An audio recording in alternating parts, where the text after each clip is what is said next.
Wala kami mapindan eh. Batangas dapat kami ngayon eh. Kaya lang, ulan eh. Batangas sana kami ngayon eh.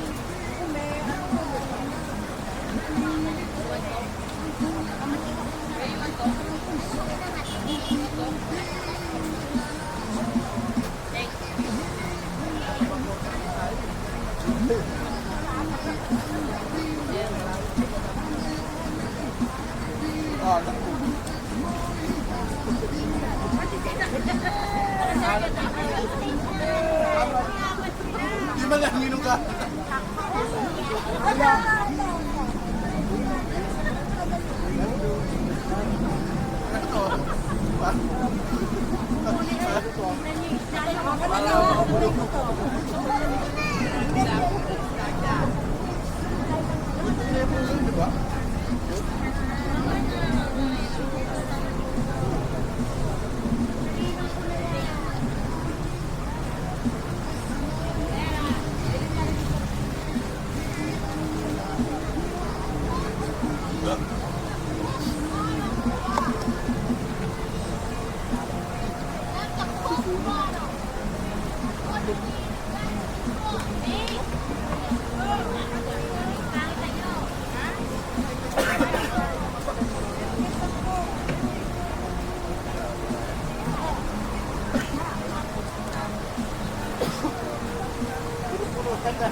Madami ka nagtitigil, hindi na ko.